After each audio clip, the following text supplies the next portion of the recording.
2 Samuel, chapitre 4.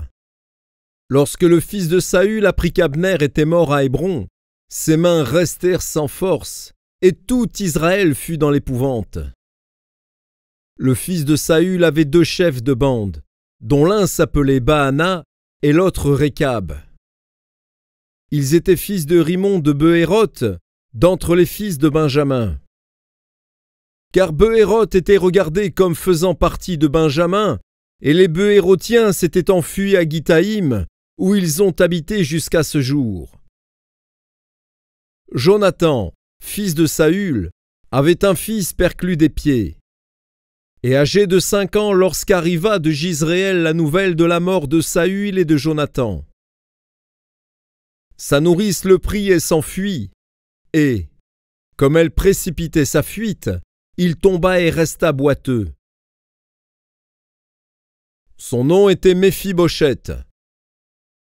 Or les fils de Rimon de Behéroth, Récab et Baana, se rendirent pendant la chaleur du jour à la maison d'Ish-Bosheth, qui était couché pour son repos du midi.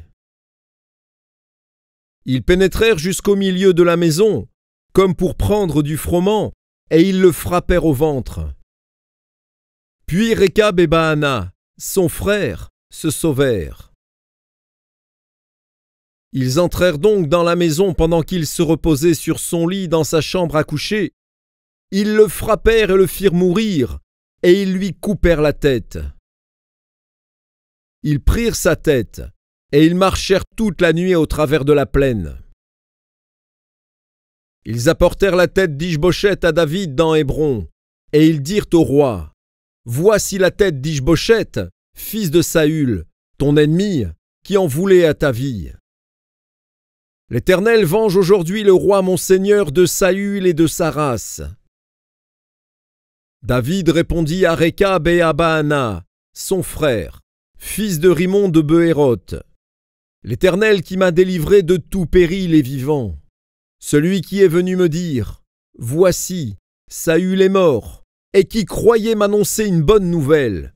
Je l'ai fait saisir et tuer à Tsiklag, pour lui donner le salaire de son message. » Et quand des méchants ont assassiné un homme juste dans sa maison et sur sa couche, combien plus ne redemanderai-je pas son sang de vos mains et ne vous exterminerai-je pas de la terre? Et David ordonna à ses gens de les tuer. Ils leur coupèrent les mains et les pieds, et les pendirent au bord de l'étang d'Hébron. Ils prirent ensuite la tête d'Ish-Bosheth, et l'enterrèrent dans le sépulcre d'Abner à Hébron.